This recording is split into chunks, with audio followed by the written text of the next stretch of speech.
যে ছবি আপনারা দেখছেন, ন্যাশনাল লাইব্রেরিতে পৌঁছে গিয়েছেন অমিত শাহ। দেশের প্রথম ওয়ার্ল্ড মিউজিয়ামের উদ্বোধন করবেন তিনি। কথা বলবো, সুস্মিতা রয়েছেন সঙ্গে। সুস্মিতা, যে ছবি আমরা দেখছি, অমিত শাহ তিনি পৌঁছলেন এসে।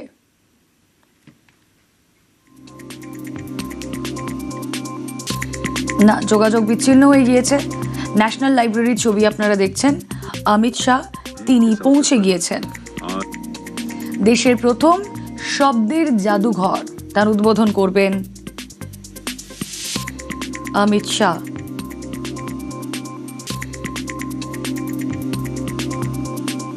কথা বলবো, সুস্মিতা রয়েছেন সঙ্গে। সুস্মিতা, ভারতের ভাষা ঐতিহ্যের নতুন ইতিহাস সূচিত হতে চলেছে আজ ন্যাশনাল লাইব্রেরিতে। এই মুহূর্তে শব্দালোকের অর্থাৎ শব্দের উৎপত্তি কিভাবে তার মিউজিয়াম উদ্বোধন করছেন কেন্দ্রীয় স্বরাষ্ট্রমন্ত্রী অমিত শাহ। সঙ্গে উপস্থিত রয়েছেন রাজ্যের মুখ্যমন্ত্রী শুভেন্দু অধিকারী, রাজ্যের গ্রন্থাগার মন্ত্রী গৌরীশঙ্কর ঘোষ, রাজ্যের অর্থমন্ত্রী স্বপন দাশগুপ্ত। কলকাতার জাতীয় গ্রন্থাগারে ঐতিহাসিক বেলভেডিয়ার হাউস, সেখানে ভারতের সাংস্কৃতিক ইতিহাসে নতুন সাক্ষী হতে চলেছে আজ গোটা দেশ। তার কারণ দেশের প্রথম ভারতীয় ভাষা জাদুঘর মিউজিয়াম অফ ওয়ার্ড বা শব্দলোকের উদ্বোধন হচ্ছে এই মুহূর্তে, যেখানে প্রধান অতিথি হিসেবে উপস্থিত রয়েছেন কেন্দ্রীয় স্বরাষ্ট্রমন্ত্রী অমিত শাহ, উপস্থিত রয়েছেন কেন্দ্রীয় সংস্কৃতি মন্ত্রী গজেন্দ্র সিং শেখাওয়াত। এবং 2020 সালে জাদুঘরের ঘোষণা করেছিলেন প্রধানমন্ত্রী নরেন্দ্র মোদী। ভারতের বহুভাষিক ঐতিহ্যকে সংরক্ষণ এবং তুলে ধরার উদ্দেশ্যে নির্মিত হয়েছিল এই ন্যাশনাল লাইব্রেরি। সেখানে দেশের ভাষা, লিপি এবং সাহিত্যিক ঐতিহ্যের মৌখিক এবং লিখিত বিবর্তনের ইতিহাস তুলে ধরা হবে এই শব্দলোক অর্থাৎ ওয়ার্ডস অফ মিউজিয়ামে। 22টি ভাষার বিবর্তনকে তুলে ধরা হবে এই জাদুঘরে। বেলভেডিয়ার হাউসের প্রথম এবং দ্বিতীয় তলার একটি অংশ জুড়ে এই শব্দলোক অর্থাৎ ওয়ার্ল্ড অফ মিউজিয়ামের প্রথম পর্যায় সেটি তৈরি হয়েছে, যেখানে এই মুহূর্তে ঘুরে দেখছেন কেন্দ্রীয় স্বরাষ্ট্রমন্ত্রী, রাজ্যের মুখ্যমন্ত্রী, রাজ্যের অর্থমন্ত্রী এবং রাজ্যের গ্রন্থাগার মন্ত্রী।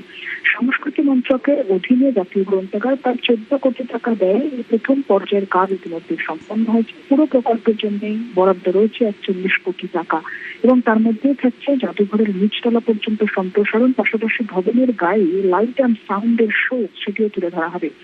9টি গ্যালারির মাধ্যমে হাজার ভাষা, হাজার বছরের যে যাত্রা, ভাষার যাত্রা, বাংলা ভাষার সেই যাত্রাকে তুলে ধরা হবে। এবং মিউজিয়াম অফ ওয়ার্ল্ডের 9টি গ্যালারি থাকবে, যেখানে ভারতীয় ভাষার ইতিহাস, বিকাশ এবং সাংস্কৃতিক প্রভাবকে বিভিন্ন দৃষ্টিকোণের মাধ্যমে তুলে ধরা হবে। মৌখিক ঐতিহ্য, পাণ্ডুলিপি, মুদ্রিত বই থেকে শুরু করে ডিজিটাল যে মাধ্যম, সবকিছুর মধ্যে দিয়ে ভাষাকে জীবন্ত সত্তা হিসেবে তুলে ধরা হবে। ভাষা সমাজকে যেভাবে গড়ে তুলেছে, সমাজের পরিবর্তনের সঙ্গে ভাষা নিজেকেও বদল করেছে এবং সেই বিষয়টি দর্শকরা অবশ্যই বুঝতে পারবেন বলে মনে করা হচ্ছে এই গোটা ওয়ার্ল্ড অফ মিউজিয়ামের মাধ্যমে। প্রথম দুটি গ্যালারিতে মাতৃভাষা এবং অন্যান্য ভাষার অভিজ্ঞতা লাভ করা যাবে। সেই সঙ্গে বিভিন্ন পারস্পরিক অংশগ্রহণ অর্থাৎ ইন্টারাক্টিভ মডিউলের মাধ্যমে ভাষা জগতে প্রবেশ করার সুযোগ পাবেন যারা দর্শক তারা। এমনটা সংস্কৃতি মন্ত্রকের তরফ থেকে বলা হচ্ছে সবচেয়ে বড় গ্যালারি, যার নাম ভাষা কি সময়রেখা, যেখানে ভাষা, লিপি এবং ভাষাগত ঐতিহ্যের ক্রমবিকাশ কিভাবে ঘটেছে হাজার বছরে বাংলা ভাষা তা দেখানো হবে। তার পাশাপাশি ভিক্টোরিয়া মেমোরিয়ালের ডাকটিকিট থেকে বিরল গ্রন্থ, জাতীয় গ্রন্থাগারের সংগ্রহে থাকা সমাচার দর্পণ সবটাই এখানে প্রদর্শিত হবে। এর পাশাপাশি জাদুঘরের পরিচালনা রক্ষণাবেক্ষণের দায়িত্ব থাকছে NCSM। এবং এই যে ভাষা, 22টি ভাষার গল্প অর্থাৎ 22টি ভাষার ইতিহাস তুলে ধরা হবে, যার মধ্যে অসমীয়া, বাংলা, গুজরাটি, হিন্দি, কান্নাড় থেকে আরম্ভ করে সাঁওতালি, মাইথিলি, সিন্ধি, তামিল, তেলেগু সবটাই তুলে ধরা হবে। এবং প্রথম পর্যায়ে 14 কোটি টাকা ব্যয়ে প্রথম যে গ্যালারি, সেই গ্যালারি সেখানে তৈরি হয়েছে প্রথম পর্যায়ে, সেখানে ভাষার বিবর্তন, পাণ্ডুলিপি, মুদ্রিত গ্রন্থ, মৌখিক ঐতিহ্য এবং আধুনিক ডিজিটাল ভাষা সংস্কৃতির নানা দিক তুলে ধরা হয়েছে। ভবিষ্যতে যা আরো সম্প্রসারিত হবে। কলকাতা ন্যাশনাল লাইব্রেরির বেলভেডিয়ার হাউসে প্রথম দেশের মিউজিয়াম অফ ওয়ার্ড অর্থাৎ শব্দলোক তৈরি হয়েছে, যা ইতিমধ্যে উদ্বোধন করেছেন কেন্দ্রীয় স্বরাষ্ট্রমন্ত্রী অমিত শাহ। তিনি সেই ভাষা শব্দলোকের সেখানে উপস্থিত রয়েছেন এবং সেখানে যে নৃত্য অনুষ্ঠান, সেই নৃত্য অনুষ্ঠান এই মুহূর্তে প্রদর্শিত হচ্ছে কেন্দ্রীয় স্বরাষ্ট্রমন্ত্রীর সামনে। সেখানে ভাষার বিবর্তন, লিপি, গল্প বলার মাধ্যমে ঐতিহ্য তুলে ধরা হয়েছে। এবং এই মিউজিয়ামে ভারতের যে 22টি ভাষা, হাজার বছরের পুরনো যে ঐতিহ্য, সেই ঐতিহ্যকে প্রদর্শিত করা হবে, যা আগামী 15ই আগস্ট থেকে সাধারণ মানুষের জন্য খুলে দেওয়া হয়েছে। এবং ইতিমধ্যে ভাষা ভবন ন্যাশনাল লাইব্রেরি, সেখানে কিছুক্ষণের মধ্যে মূল মঞ্চে উপস্থিত হবেন কেন্দ্রীয় স্বরাষ্ট্রমন্ত্রী অমিত শাহ কিছুক্ষণের মধ্যে। এবং সেখানে বিভিন্ন যা স্টুডেন্ট রয়েছেন অর্থাৎ বিভিন্ন স্কুলের যারা শিক্ষার্থী রয়েছেন, ছাত্রছাত্রী তারা উপস্থিত রয়েছেন যারা প্রিন্সিপাল তারা এবং বিভিন্ন সংস্কৃতি জগতের যারা গুণী ব্যক্তি তারা ইতিমধ্যে উপস্থিত হয়েছেন। গোটা বিষয়টিকে কেন্দ্র করে ইতিমধ্যেই ভাষা ভবন এবং ন্যাশনাল লাইব্রেরি, সেই ন্যাশনাল লাইব্রেরিতে ভাষার বিবর্তনের ইতিহাস, ভাষা বিবর্তনের হাজার বছরের পুরনো ইতিহাস, বিবর্তন, পাণ্ডুলিপি সবটাই তুলে ধরা হবে এই শব্দলোক অর্থাৎ মিউজিয়াম অফ ওয়ার্ল্ডে। এবং এই মিউজিয়াম অফ ওয়ার্ল্ডে ভারতের বহুভাষিক ঐতিহ্যকে সংরক্ষণ এবং তুলে ধরার উদ্দেশ্যে নির্মিত করা হয়েছে, যা দেশের ভাষা, লিপি এবং সাহিত্যের ঐতিহ্যের মৌখিক এবং লিখিত বিবর্তনের ইতিহাসকে তুলে ধরতে 22টি ভাষার বিবর্তন তুলে ধরা হবে এই জাদুঘরের ভাষা জাদুঘর অর্থাৎ ওয়ার্ল্ড অফ মিউজিয়াম। এবং বেলভেডিয়ার হাউসের প্রথম এবং দ্বিতীয় তলার অংশ জুড়ে তৈরি হবে এই শব্দলোক। সংস্কৃতি মন্ত্রকের অধীনে জাতীয় গ্রন্থাগারে অর্থাৎ ন্যাশনাল লাইব্রেরির 14 কোটি টাকা ব্যয়ে প্রথম পর্যায়ের কাজ ইতিমধ্যে সম্পন্ন হয়েছে। যে কাজ ঘুরে দেখছেন, যে প্রথম পর্যায়ের শব্দলোক অর্থাৎ ওয়ার্ল্ড অফ মিউজিয়ামের কাজ ঘুরে দেখছেন এই মুহূর্তে দেশের স্বরাষ্ট্রমন্ত্রী অমিত শাহ সঙ্গে উপস্থিত রয়েছেন, রাজ্যের মুখ্যমন্ত্রী শুভেন্দু অধিকারী, রাজ্যের গ্রন্থাগার মন্ত্রী গৌরীশঙ্কর ঘোষ, রাজ্যের অর্থমন্ত্রী স্বপন দাশগুপ্ত। 9টি গ্যালারির ভাষায় হাজার বছরের যাত্রাকে তুলে ধরা হবে। তার পাশাপাশি মিউজিয়াম অফ ওয়ার্ল্ডে থাকবে 9টি গ্যালারি, যেখানে ভারতীয় ভাষার ইতিহাস, বিকাশ, সাংস্কৃতিক প্রভাবকে বিভিন্ন দৃষ্টিকোণ থেকে তুলে ধরা হবে। মৌখিক ঐতিহ্য, পাণ্ডুলিপি, মুদ্রিত বই এবং তারপর এই মুহূর্তে ডিজিটাল মাধ্যম অর্থাৎ এআই মাধ্যম, যে মাধ্যমকে হাতিয়ার করে আগামী দিনে আগামী ভবিষ্যৎ প্রজন্ম এগিয়ে যাচ্ছে, সবকিছুর মধ্যে দিয়ে ভাষাকে জীবন্ত সত্তা হিসেবে তুলে ধরা হচ্ছে, সেই সবটাই তুলে ধরা হবে ন্যাশনাল লাইব্রেরি বেলভেডিয়ার হাউসের যে ভাষার শব্দলোক অর্থাৎ ভাষা ঐতিহ্যের যে মিউজিয়াম, সেই মিউজিয়ামে। এবং সেই পর্যায়ের কাজ, প্রথম পর্যায়ের কাজ যেখানে শেষ করা হয়েছে, সেই প্রথম পর্যায়ের অংশ খুলে দিচ্ছেন এই মুহূর্তে কেন্দ্রীয় স্বরাষ্ট্রমন্ত্রী অমিত শাহ। প্রথম দুটি গ্যালারিতে মাতৃভাষা এবং অন্যান্য ভাষার অভিজ্ঞতা লাভ করা যাবে, সেই সঙ্গে অবশ্যই পারস্পরিক অংশগ্রহণ অর্থাৎ ইন্টারাক্টিভ মডিউলের মাধ্যমে ভাষা জগতে প্রবেশ করার সুযোগ পাবেন যারা দর্শক। তারা 15ই আগস্ট থেকেই এই ভাষা বিবর্তনের যে ইতিহাসে নিয়ে রচিত। ওকে সুস্মিতা, আমরা ছবিটা দেখি। শব্দের জাদুঘর পৌঁছে গিয়েছেন স্বরাষ্ট্রমন্ত্রী অমিত শাহ। শব্দই ব্রহ্ম, আর সেই শব্দের ব্রহ্মাণ্ডের খোঁজ এখানে।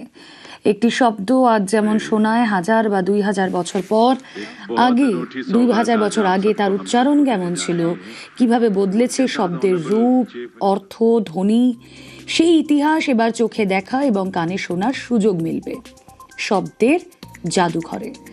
দেশের প্রথম শব্দ জাদুঘর কলকাতায়। ভারতীয় ভাষার দীর্ঘ বিবর্তনে এই জাদুঘর গড়ে উঠেছে কলকাতার জাতীয় গ্রন্থাগারের একটি ভবনে। রবিবার তারই উদ্বোধন, যে ছবি আপনাদেরকে দেখাচ্ছি, অমিত শাহ তিনি এসেছেন। এবার আপনাদের জানাই, এই যে 9টি গ্যালারি নিয়ে শব্দের জাদুঘর, সেই গ্যালারিতে কি কি রয়েছে: আদি শব্দ, মাতৃভাষা, নবরস, ভাষার বিবর্তন, প্রতিটি ভাষায় মহাপুরুষদের অবদান, মৌখিক ঐতিহ্য প্রদর্শন বা পারফর্মিং, সর্বজনীন সংলাপ এবং পাবলিক লাইব্রেরির ইতিহাস। এই 9টি গ্যালারি নিয়েই তৈরি হচ্ছে এই শব্দের জাদুঘর। 15ই আগস্ট থেকে জনসাধারণের জন্য এই জাদুঘর খুলে দেওয়া হবে।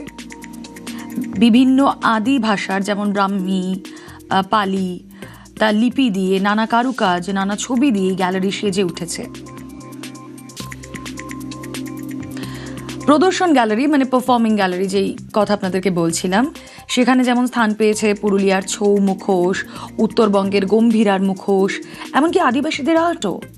এই জাদুঘরে ভারতের সংবিধান প্রদর্শন গ্যালারিতে স্থান পেয়েছে পুরুলিয়ার ছৌ মুখোশ। স্বীকৃত 22টি ভাষার শব্দভাণ্ডার, ধ্বনির বিবর্তন এবং ভাষার ইতিহাসকে আধুনিক প্রযুক্তির মাধ্যমে তুলে ধরা হয়েছে। অডিও ভিজুয়াল প্রদর্শনী তো থাকছেই, ডিজিটাল ডিসপ্লে, ইন্টারঅ্যাক্টিভ ইনস্টলেশন এবং বিভিন্ন ভাষার প্রাচীন ও আধুনিক উচ্চারণের তুলনামূলক উপস্থাপনা দর্শকদের সামনে ভাষার এক নতুন জগৎ। জাদুঘরের অন্যতম আকর্ষণ হলো একটি নির্দিষ্ট শব্দের শতাব্দী জুড়ে বিবর্তনের ধারাকে অনুসরণ করা যাবে। কোনো শব্দ 1000 বা 2000 বছর আগে কিভাবে উচ্চারিত হতো, তার অর্থ কী ছিল এবং সময়ের সঙ্গে সঙ্গে কিভাবে তার পরিবর্তন ঘটেছে, তার তথ্য ও নমুনা এখানে পাওয়া যাবে। ভাষাবিদ, গবেষক, শিক্ষার্থী এবং সাধারণ দর্শকদের কাছে এটা এক অমূল্য ভাণ্ডার। তার বলার অপেক্ষা রাখে না। ন্যাশনাল লাইব্রেরির তরফ থেকে জানানোও হয়েছে যে ভারতের ভাষাগত বৈচিত্র্য এবং ঐতিহ্যকে সংরক্ষণের লক্ষ্যেই এই মিউজিয়াম। দেশের বিভিন্ন ভাষার পারস্পরিক সম্পর্ক, সাংস্কৃতিক বিনিময় এবং ভাষার ক্রমবিকাশ সম্পর্কেও এখানে তথ্য উপস্থাপন করা হয়েছে। প্রযুক্তি নির্ভর এই প্রদর্শনীতে দর্শকরা শুধু তথ্য পড়বেন না, বরং তা শুনতে পাবেন, তা দেখতে পাবেন। ভাষার বিবর্তনের যাত্রাপথ। ভারতে মোট ভাষার সংখ্যা 121। বহু আদি ভাষা বিলুপ্তির পথে। শব্দের জাদুঘরের এটাই ফার্স্ট স্টেজ। দ্বিতীয় এবং তৃতীয় পর্যায়ে থাকবে ভারতীয় অন্যান্য ভাষাগুলোরও ইতিবৃত্ত। 2020 সালে প্রধানমন্ত্রী নরেন্দ্র মোদী প্রথম এই ধরনের একটি শব্দ জাদুঘর গড়ে তোলার পরিকল্পনার কথা ঘোষণা করেছিলেন, আর 2021 থেকে সেই মতো কাজ শুরু হয়। প্রধানমন্ত্রীর সেই ভাবনার বাংলায় বাস্তব রূপ পেল এই শব্দ জাদুঘরের মাধ্যমে। আজ স্বরাষ্ট্রমন্ত্রী অমিত শাহ পৌঁছে গেলেন সেখানে উদ্বোধনে ন্যাশনাল লাইব্রেরিতে শব্দ জাদুঘর, যে ছবি আপনাদেরকে দেখাচ্ছি আমরা লাইভ অ্যান্ড এক্সক্লুসিভ, যেখানে উপস্থিত রয়েছেন কেন্দ্রীয় সংস্কৃতি মন্ত্রকের মন্ত্রী গজেন্দ্র সিং শেখাওয়াত, মুখ্যমন্ত্রী শুভেন্দু অধিকারী।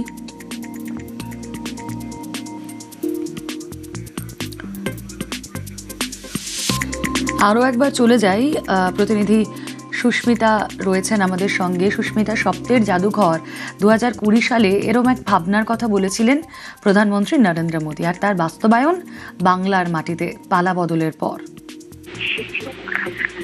দেখো, 2020 সালে এই জাদুঘরের ঘোষণা করেছিলেন প্রধানমন্ত্রী নরেন্দ্র মোদী। শব্দের জাদুঘর, শব্দের কারখানা বলা যায়। এবং শুধু শব্দের কারখানা তো নয়, যে কথা তুমি বলছিলে যে আমাদের বাংলা ভাষাকে আরম্ভ করে 22টি ভাষা গত কয়েক হাজার যুগ ধরে যে ভাষাগুলি তাদের ইতিহাসকে বহন করে চলেছে, সেই ইতিহাসকে বর্তমান প্রজন্মের মধ্যেও অতিবাহিত করা, বর্তমান প্রজন্মকে মনে করিয়ে দেওয়া। তার কারণ শুধুমাত্র রাজনৈতিক মঞ্চ নয়, বিভিন্ন সময়ে বিভিন্ন জায়গায় ভাষার বিবর্তন কোন পর্যায়ে গিয়ে পৌঁছে গেছে এবং আমাদের বর্তমান প্রজন্ম সেই ভাষার ব্যবহারকে কোথাও গিয়ে হয়তো ভুলে যাচ্ছে। সেই ভাষার ব্যবহার, সেই ভাষার বিবর্তন, ভাষার ইতিহাসকে যদি মনে করিয়ে দেওয়া যায়, তাহলে অবশ্যই মার্জিত ভাষা এবং আগামী দিনে সেটাকে আবারও বহন করে নিয়ে যাওয়া, সেই ইতিহাস, সেই ঐতিহ্যকে বহন করে নিয়ে যাওয়া, সেই প্রবণতাটাও বাড়ে। এবং বিজেপি ক্ষমতায় আসার পর পালা বদলের বাংলায় একাধিক চমকপ্রদ ইতিহাস, চমকপ্রদ দৃশ্যের সাক্ষী থাকছে এই রাজ্যের মানুষ। তার মধ্যে এই ভাষার জাদুঘর অর্থাৎ শব্দলোক অন্যতম বলাই যায়। তার কারণ যে জায়গায় 22টি ভাষার বিবর্তনকে আমরা চাক্ষুষ করতে পারবো, মৌখিক শুধু নয়, কিভাবে একটি ভাষা প্রথম লিপি, তারপর তার পাণ্ডুলিপি এবং তারপর মুদ্রিত রূপ, পরবর্তীতে বর্তমানে ডিজিটাল মাধ্যমে কিভাবে তার পরিবর্তিত বা বিবর্তন ঘটলো, সেটাও সম্পূর্ণরূপে দেখা যাবে বা চাক্ষুষ করা যাবে। এবং শুধু তো তাই নয়, জাদুঘরে প্রদর্শিত থাকবে একাধিক ঐতিহাসিক নিদর্শন, যে নিদর্শনগুলি কোথাও গিয়ে আমাদের ইতিহাস, আমাদের রীতিকে মনে করিয়ে দেয়।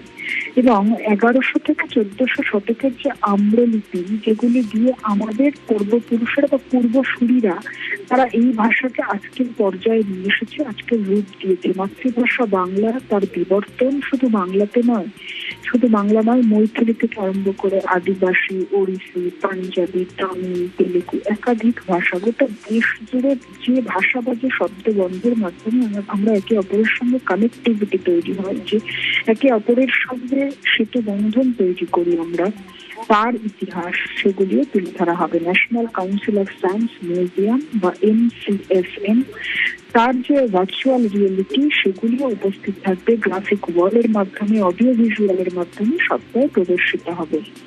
এবং আরো উল্লেখযোগ্য, জাদুঘরের পরিকল্পনা এবং রক্ষণাবেক্ষণের দায়িত্বও থাকছিল national council of science museum, যাতে জাদুঘরের পূর্ণাঙ্গ যে রূপ, সেই রূপে ছাত্রছাত্রীরা আমাদের নজর থাক।